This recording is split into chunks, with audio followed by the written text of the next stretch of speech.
Once again, magandang araw at welcome muli sa ating pag-aaral. Puri ng Panginoon sa kanyang kabutihan na tayo na muli ay makakapag-aral ng kanyang mga salita. It's January 15. Makikita po ito sa Christ in His Sanctuary, page 34 and 35. High Priest. Jesus is our High Priest, mga kapatid. Sabi sa Hebrews 7:26, "For such a High Priest was fitting for us, who is holy, harmless, undefiled, separate from sinners, and has become higher than the heavens." So meron po pala tayong tagapagtanggol na alam niya ang ating situations. Siya ay banal at walang dungis at sineseparate niya ang kasalanan mula sa makasalanan. At siya ang pinakamataas kaysa sa kalangitan. May kaibigan po tayong nagtatanggol sa atin sa langit, which is Jesus is our high priest, mga kapatid.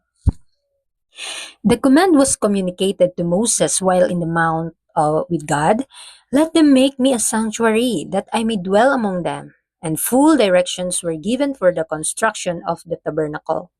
By their apostasy, the Israelites forfeited the blessing of the divine presence, and for the time rendered impossible the erection of a sanctuary for God among them.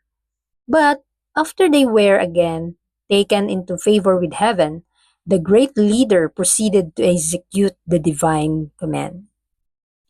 So habang kinakausap ng ating Panginoon si Moses, sinasabi ng Diyos sa kanya na gagawin niyang sanktuaryo ang kanyang bayan. So we know na we are the sanctuary of God. Our body is the sanctuary of God. The church is the sanctuary of God.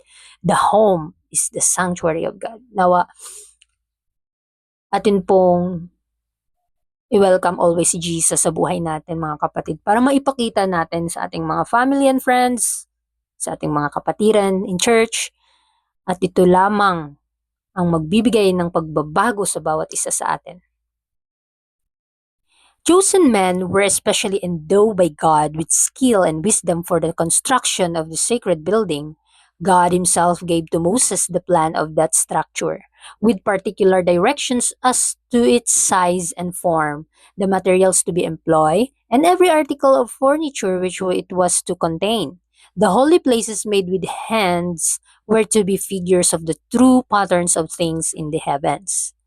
A miniature representation of the heavenly temple where Christ, our great high priest, after offering his life as a sacrifice, was to minister in the sinner's behalf. God presented before Moses in the mount a view of the heavenly sanctuary and commanded him to make all things according to the pattern shown him. All these directions were carefully recorded by Moses, who communicated them to the leaders. So si Moses po ang ginawang leader ng ating Panginoon regarding sa sanctuary. At ipinapakita dito na ang sanctuary na pinagkaloob sa atin dito sa mundo ay ito po'y nagsisimbolo, representation lamang po ito ng heavenly temple where Christ, our great high priest. Para po atin ma-imagine kung ano yung sanctuary, mga kapatid. Tandaan natin, ang buhay ni Kristo ay nagsakripisyo para sa atin. Kinakailangan na i-offer din natin ang ating sarili as a living sacrifice for Him. Kaya kailangan atin pong angkinin ang mga pangako ng Panginoon at hayaan na siyang kumilos gumawa sa atin na gawin niya tayong templo.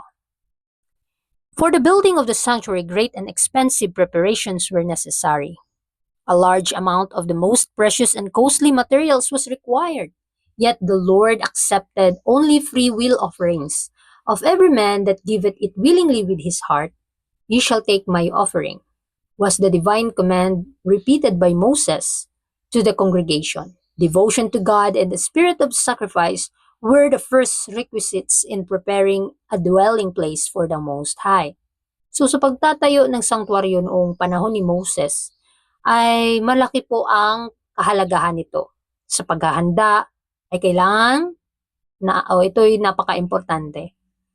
At sinasabi diyan na yung pinakamahalagang bagay ay require na ipagkaloob sa Panginoon. Ngunit ang tinatanggap lamang ng Panginoon yung ating bukal sa loob na handog. At ang bawat isa na magbibigay sa Panginoon ay kailangang willingly with his heart. You shall take my offering. So, kailangan yung devotion natin sa Panginoon ay hindi sa pilitan. Kung ano yung pagkakalob natin niya, especially in our life, ating ipagkaloob sa Kanya, yung buhay natin mga kapatid. Because uh, He is our high priest. At siya yung tagapagtanggol natin. Kaya kailangan yung sarili natin, gawin nating sanctuary for His temple. O sa kanyang kalooban, ipagkaloob natin yung sarili natin sa kanyang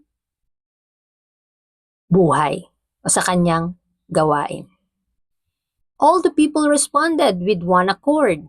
They came, everyone whose hearts stirred him up, and everyone whom his spirit made willing, and they brought the Lord's offering to the work of the tabernacle of the congregation, and for all his service, and for the holy garments. So, ang mga tao ay nagkaisa na ipagkaloob ang kanilang mga sarili sa Panginoon at ang mga mahalagang bagay sa kanilang buhay ay ibibigay sa Panginoon ng willingly heart. So, sabi pa dyan na they came everyone whose heart stirred him up and everyone whom his spirit made willing.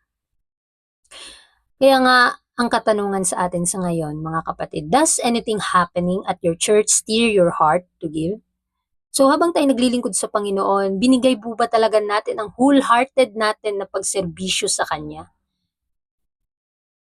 Dahil marami ngayong nag-aangkin nawa, isipin nating mabuti na tayo ay mga manggagawa ng Panginoon. Tayo ay representante ng kanyang gawain. Kaya kailangang maipakita natin sa buhay natin ang karakter ni Kristo at maibigay pagkaloob natin sa Panginoon yung ating mga sarili, ang ating mga iniisip, kung ito ba ay parang nagiging mali na ng landas, ay kailangang ihingi natin sa Panginoon ang kalakasan, ang tagumpay, mga kapatid. Kaya maraming salamat sa inyong pakikinig. And God bless po sa ating lahat.